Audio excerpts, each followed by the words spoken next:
Assalamualaikum. Selamat petang semua. Saya Dr. Atika Fauzi dari Marisa Mediclinic. Okey, untuk anda yang baru join live saya pada petang ni, saya nak share dengan korang beberapa tips sebelum masuk 2026 ni, terutamanya mereka yang ada PCOS dan yang TTC. Okey, so kalau korang tengah TTC ataupun yang ada masalah PCOS, korang boleh join live saya ni. Untuk saya nak share, ada 5 benda yang paling penting yang korang perlu buat by 2026. Sebab lagi beberapa hari sahaja kita dah nak masuk tahun 2026, betul tak? Jadi sebelum masuk tahun baru, kita dah try for 1 year. Everything you dah cuba treatment, you dah cuba ubat dan sebagainya, you dah cuba suplemen.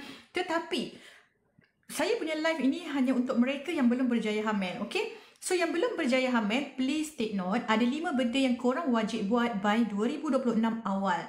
By awal tahun 2026, korang kena praktiskan dan buat rutin ya. Okay, pertama sekali you all, apa